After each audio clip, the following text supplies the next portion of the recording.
If you've been building soil with compost, mulch, and even biochar, you're already ahead of most gardeners. But today I want to talk to you directly, gardener to gardener, about a deeper layer that many productive gardens are still missing.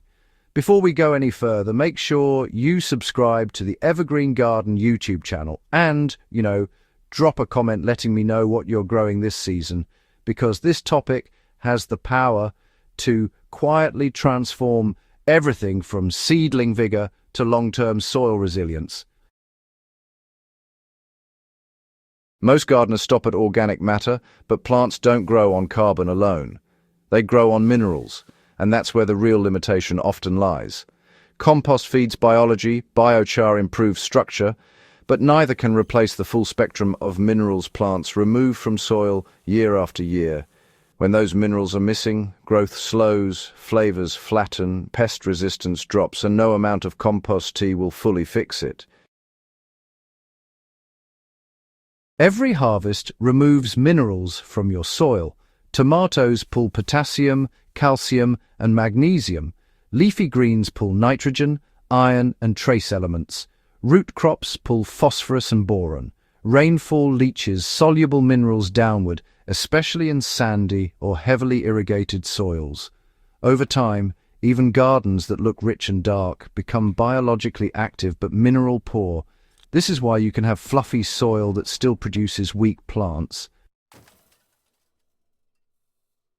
Commercial fertilizers replace only a handful of nutrients, usually nitrogen, phosphorus, and potassium, and they ignore the dozens of trace elements plants rely on in tiny but critical amounts. Compost reflects what went into it, so if your kitchen scraps and crop residues came from mineral-poor soils, the compost will be mineral-poor as well. The most reliable way to restore true mineral balance is through finely ground rock minerals, often called rock dust or remineralizers. These are not fertilizers in the traditional sense. They don't force growth. Instead, they rebuild the geological foundation of your soil so plants and microbes can access nutrients naturally.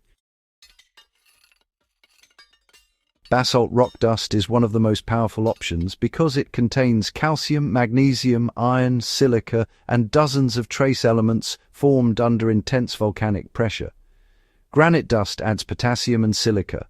Glacial rock dust offers wide-spectrum minerals scraped from ancient landscapes. The key is diversity and fineness, because microbes can only unlock what they can access. Once minerals are added, soil biology becomes more efficient. Fungi and bacteria use these minerals as cofactors in enzymatic reactions.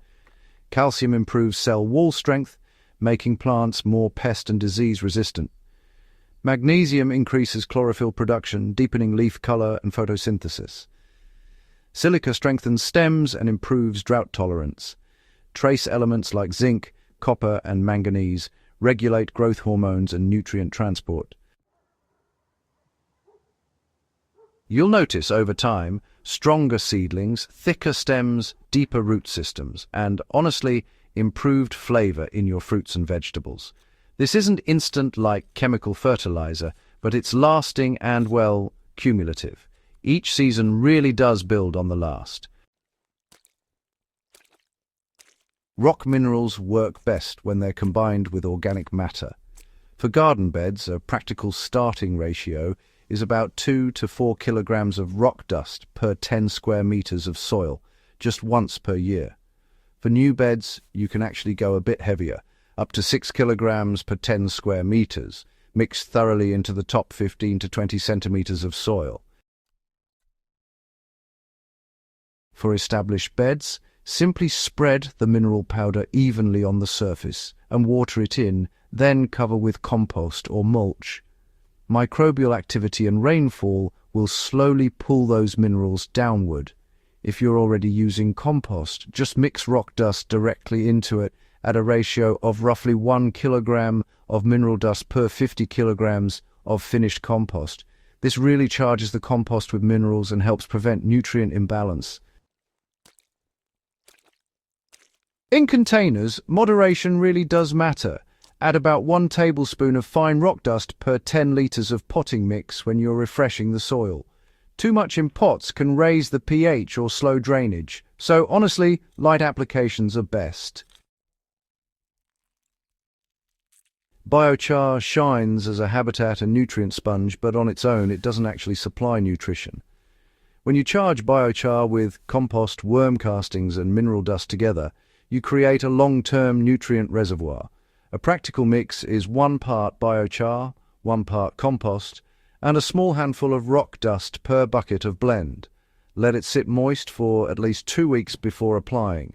This allows microbes to colonize the char and bind minerals into stable forms. This combination dramatically reduces nutrient leaching and improves efficiency in both heavy rains and dry seasons. It's honestly one of the closest things to building permanent soil fertility in a home garden. Don't expect overnight miracles. Minerals work on biological time. In the first season, you'll often notice stronger early growth and, well, better stress tolerance. By the second and third seasons, yields stabilize, pests become less aggressive, and soil structure improves even without additional inputs. Flavor improvement is one of the most consistent signs gardeners report, especially in tomatoes, peppers, herbs, and leafy greens. This approach turns gardening from feeding plants into feeding soil systems. Once minerals are balanced, everything else you do works better. Mineral management doesn't depend on trends, products, or constant buying. It's about understanding what soil needs at its deepest level. When you restore mineral diversity, you unlock the full potential of compost, mulch, cover crops, and biology. This is how long-lived gardens stay productive for decades, not just seasons. If this guide added value to your gardening journey, make sure you subscribe to Evergreen Garden, share this with a fellow gardener who's stuck despite doing everything right, and leave a comment below with your experience using minerals or biochar. Your soil will thank you, and so will your harvest.